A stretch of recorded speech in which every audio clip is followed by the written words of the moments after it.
Hi guys, I hope you're doing well. Today I'm joined by my usual suspect, career mapping specialist, executive recruiter, C-suite interview preparation expert, aka WAMS. Thank you so much and good morning and great to be here. Great. So, guys, today we are going to be talking about nonverbal cues during an interview.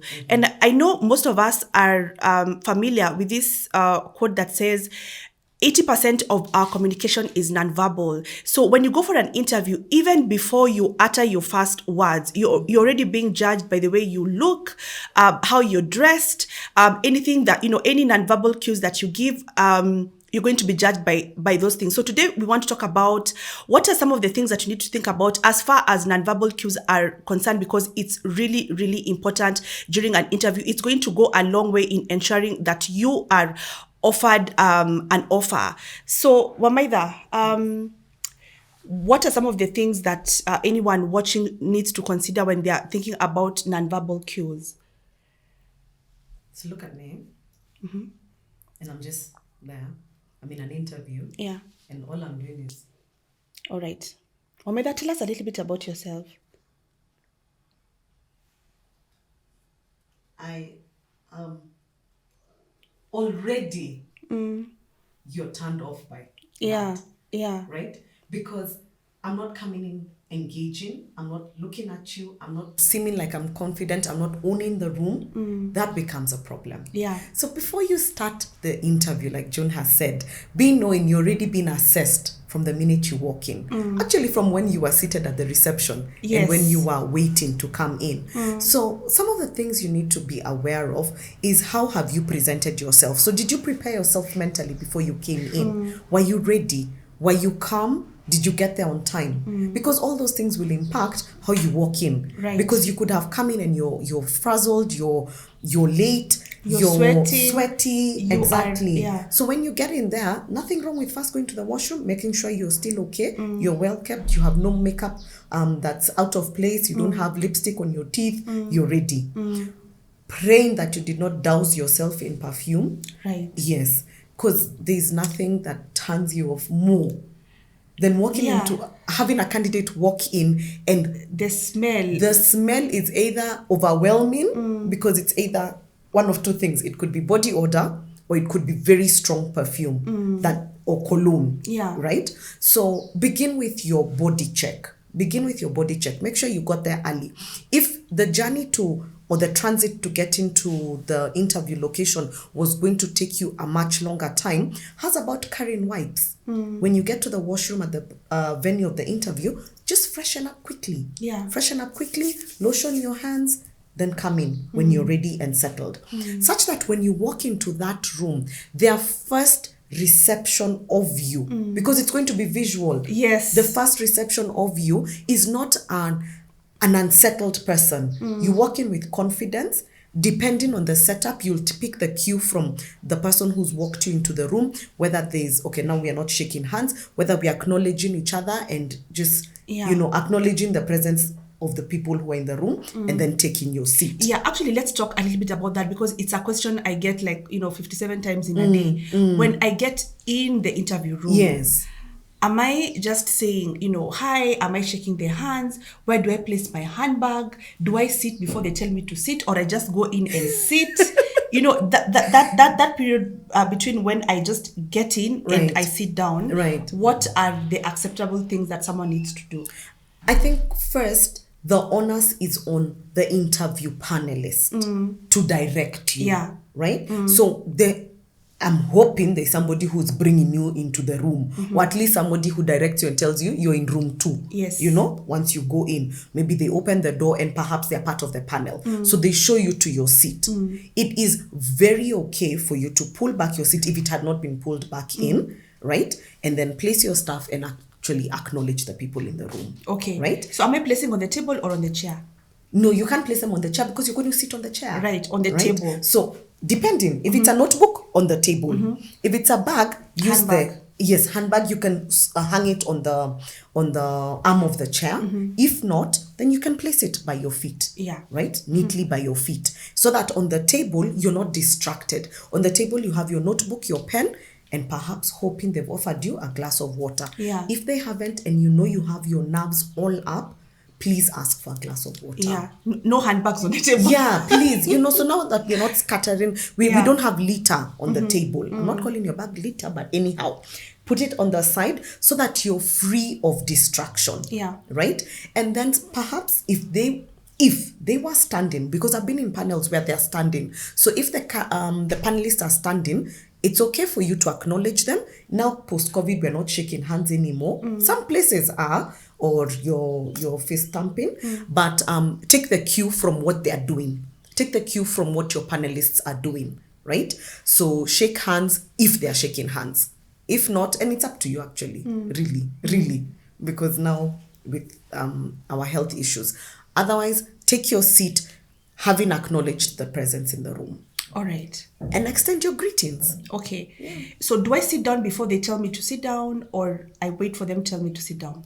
I think it would be right for them to tell you to sit down. Okay. Isn't it? Okay. But then I'm only saying play this by ear, because you may be in a scenario where everyone was already seated and they usher you and they gesture, and they just gesture that you can take your seat. Yeah. They may not even say it, because you see, again, it's non-verbal communication. Exactly. Even then, right? So watch what is being done as much as listen to what's being said. Right. So take the seat. Good. Make sure you're comfortable. Have what you need, or perhaps you had not removed them. Once you're seated, just look up, place your book, notebook, pen, put your things. Make sure your phone is on silent at all times, kindly, unless you're experiencing an emergency, and it's okay to notify them. Yeah. And hopefully you've also notified the emergency people that you have you're doing an interview. Yeah. Once you're settled, try and calm your nerves. Whatever it takes for you, try and calm your nerves. I used to get very clammy. My palms used to sweat a lot. I used to get very clammy. So what I would do for me is, in my notebook, I'd make sure I have a serviette, right? Or a piece of tissue, so that I am dumping and making sure I'm okay. So it's not interfering with the rest of my interview. Yeah. Yeah. Guys, this is so important, because if you fail the interview even before before the very first question, all this is these things are happening before I utter a word. Yes, before. So and somebody's watching you. Exactly. Are you making eye contact with them? Are you dressed properly? Are you smelling well? Are you sitting down the way you're supposed to sit down? Are you ensuring that your handbag is not on the table, and you're holding slouching. it? Yeah. Exactly. Also, don't hold on to your bag and look uncomfortable, and you're like, okay. You're waiting for someone to tell you to put the handbag on the own your space. Exactly. Own the space. It's no longer an employer's market. It's an employee's market. Yeah. We are a dime a dozen candidates looking for a job. Right. So own the space, be comfortable, be confident. Sit upright. Don't slouch. Yeah. Don't come in. So yeah. What were you guys saying? Yeah. Yeah. And we've seen that. And then, somebody's you're like you're wondering, okay, which interview exactly is this we've come for? Just sit upright. Or someone comes in be with jeans comfortable and a t-shirt. Now, don't even go into dress code, Joan. Yeah. We're going to talk about that a little later. But I hope we have understood, even before you utter any word, we are going to be, you're being assessed. You're being assessed from the get-go. Yeah. So it's important for you to be able to own the space. Let them see that you've arrived. Let them see you're the candidate they were looking for. Right. Let them feel you even before you open your mouth. Remember, your CV already won you the seat at the table. So now it's up to you to make that CV worth their while. Right. By how you appear, how you present yourself, and then eventually how you speak. Yeah. Right. So let's talk a little bit about confidence. Right. Because then for me, confidence is a big thing, because it's going to, make you excel in all these nonverbal cues. It's very difficult for you to excel in the nonverbal communication if you're not confident. So what are some of the things that someone who is watching and they are not generally a confident person, what are some of the things that they can do, to boost their confidence levels? And like for me, I would say, get there very early. Yes. Don't get there like 2 minutes, 5 minutes before time. That's unfair to yourself. Exactly. Yeah. You want to get there, even if it's 20 minutes, 30 minutes before, you can go through your notes, you can go to the bathroom, you can take a bathroom break, you can pray, you can do whatever it is you calm do. yourself, center yourself, that the energy you're coming with is a positive energy into the room. Right. There are people you've interviewed and you can tell they have a dark cloud over them. Something There's just is too going much. on. Yeah. There's something going on and the person is all over the place. Yeah. They forgot to turn off their phone. They can't find their CV. They didn't have it in a folder ready. Not a brown envelope, in a folder. Repeat after me. Not a brown envelope that has dog ears, and it's been torn, and you've even erased who the other person had been emailed to. Mailed to, literally. No, please don't. Please, for the life of you, invest in a good folder. Okay? And even if they've not asked you to carry a copy of your CV, please carry one, have it on hand. Because remember, even from the previous videos we've been telling you, you can take down notes. You have the interest of the JD. Remember, John was telling us last time, have the JD ready so that you're looking at the parts that are important. So how will you do that if you don't have your CV presented well? Yeah? So have that, sit down, and then now, when you finally get to open your mouth, they have absorbed you, that 80% of nonverbal, they've already absorbed in and taken in this positive energy that you've come into the room. Yeah. Right? Yeah. And you're exuding it. So even them, they want to hear from you. But if you come in and you look haggard, you look tired, the weight of Kenya is showing on your shoulders. You've carried everything. No, my friend. Yeah. Even if your CV is how good, this nonverbal will have already communicated that I don't have the confidence. I'm not worth this role. I'm actually not sure. I'm wishy-washy. Exactly. And this applies if it's a one-on-one interview or you're interviewing on Zoom. Yes, because it doesn't matter. Yeah, it doesn't matter.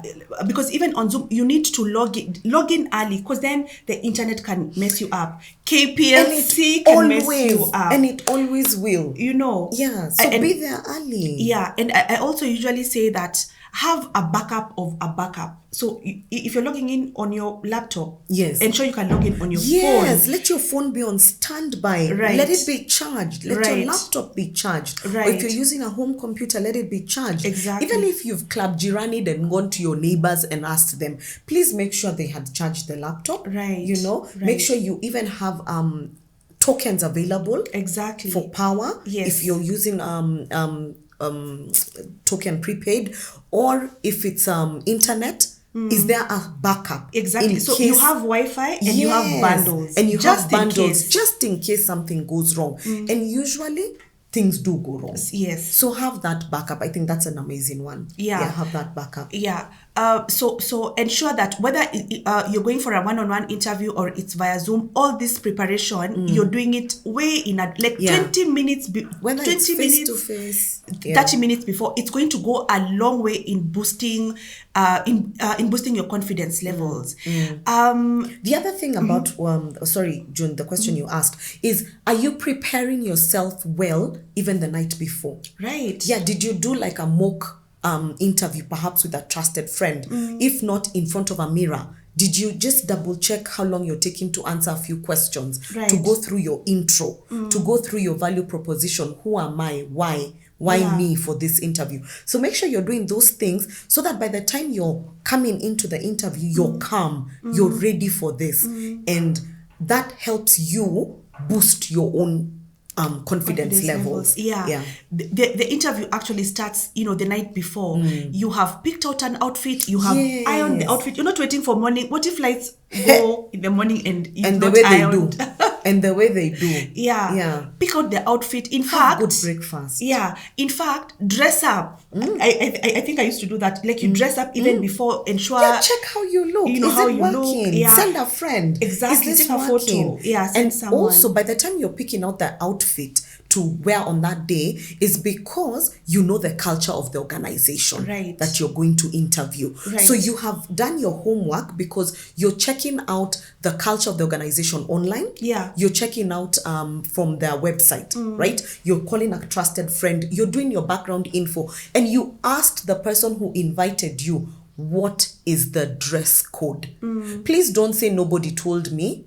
The onus is on you who's doing the interview to find out. Yeah. So if it's most IT companies, most fintech companies, they lean towards smart casual. Yes. They're not very strict on the full the dress, tie, yeah. exactly, tie and blazer. But sometimes you may find it's a casual jacket with a nice shirt and khaki pants, Yeah. right? Yeah. But please find out so that you see the example you gave of the jeans and the t-shirt. It may work very well in a creative space and you would be looking amazing because it's a t-shirt perhaps that even communicating a message, or it's a laid back, nice color and well cleaned jeans. Yeah. Please, even if we are being casual, we are not casual and tidy. Yeah. Right? Yeah. But you need to find this out from the client. Please ask them when you are accepting the invite. Kindly let me know what the dress code is. Right. And dress appropriately. Right. Yeah. And now that we are actually there on dress code, what are some of the don'ts? What are some of the things that you can, like some of the mistakes that you can make with dress code that can really disadvantage you as far as nonverbal communication. And like for me, sometimes, especially ladies, your hair.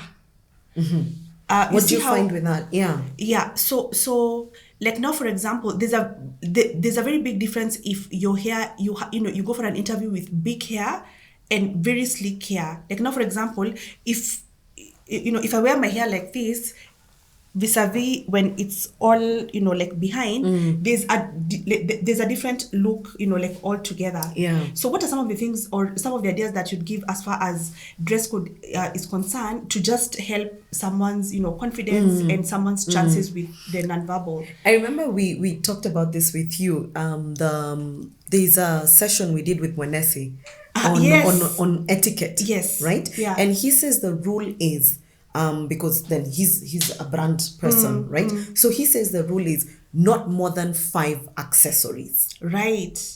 So let's even use a live example. I have a watch. This doesn't count as a ring because it's a ring. It doesn't count, because you're not taking it off, right? So I have a watch. I have an accessory ring and I have a wristband. All right. And then I have earrings and then I have a chain, right? Yeah. So I'm already at 1, 2, 3, 4, 5. So anything beyond this, I am going to be cluttered. Yeah.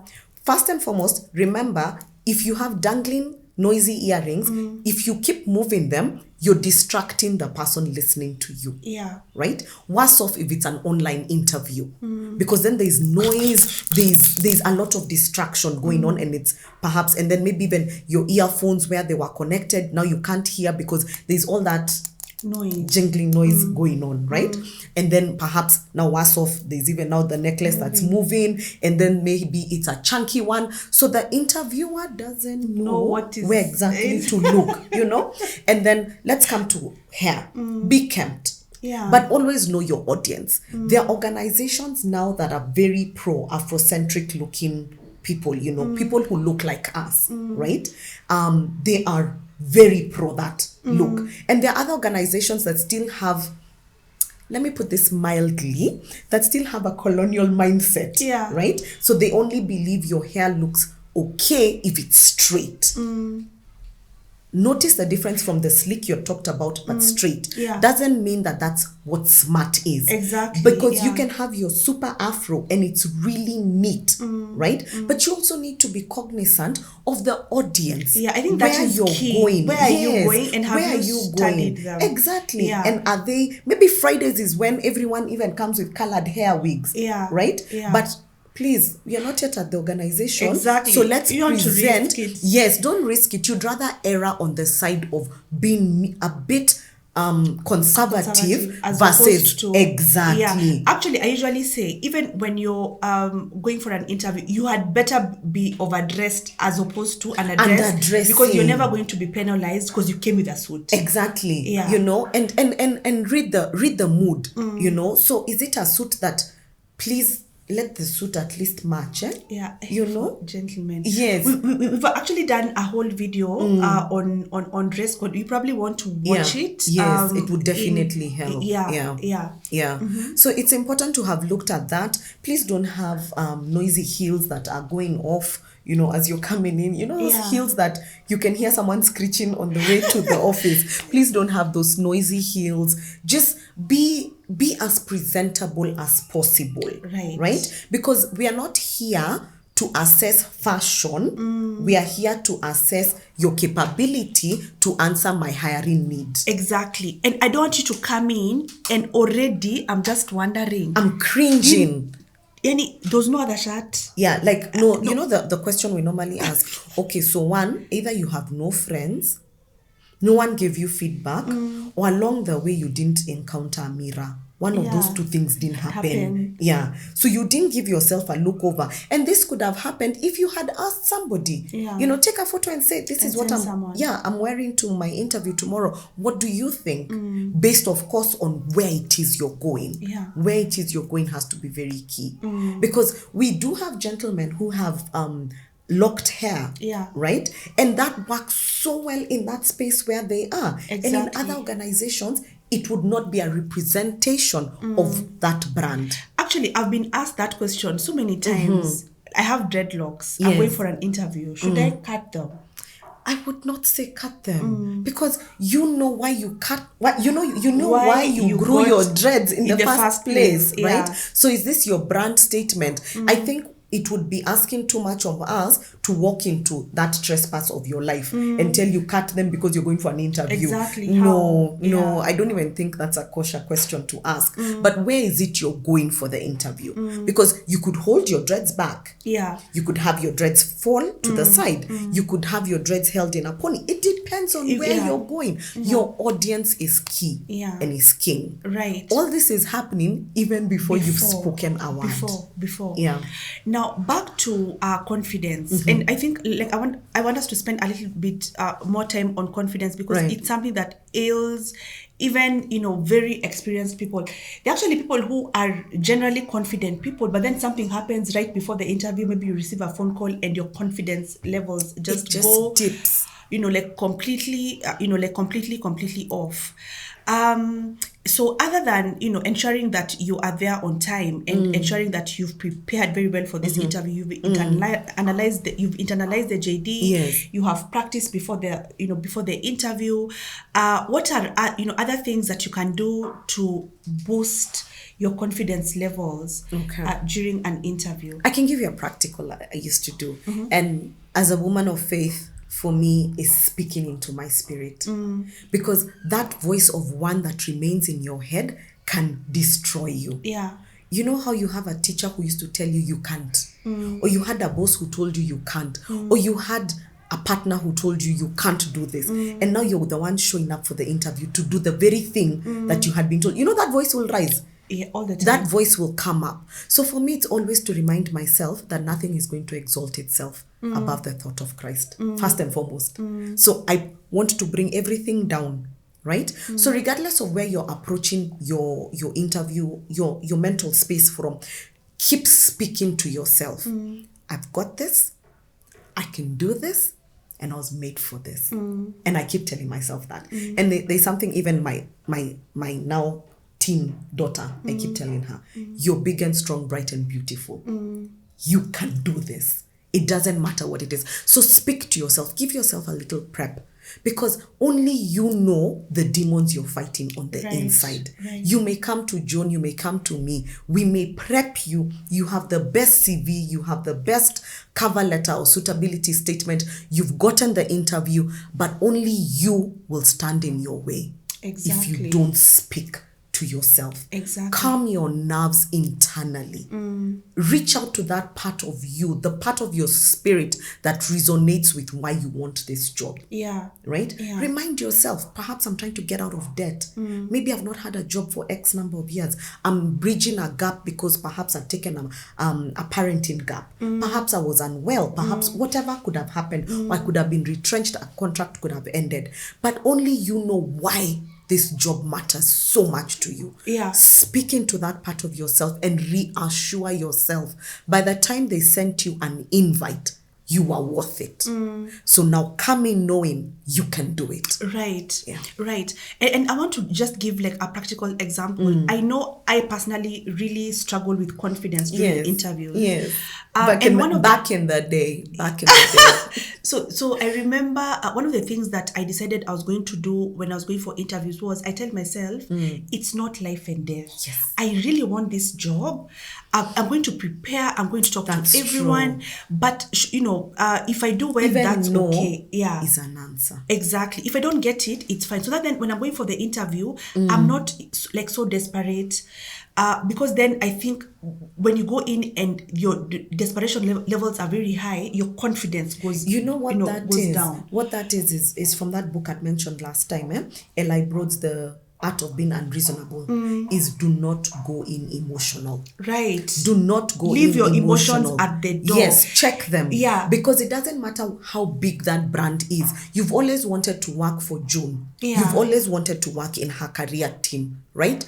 But even if you don't get that job, like you're saying, it's not the end of the world. But if you approach it with, I must get this job. In fact, there are people who during the interviews will tell you, I've not paid rent.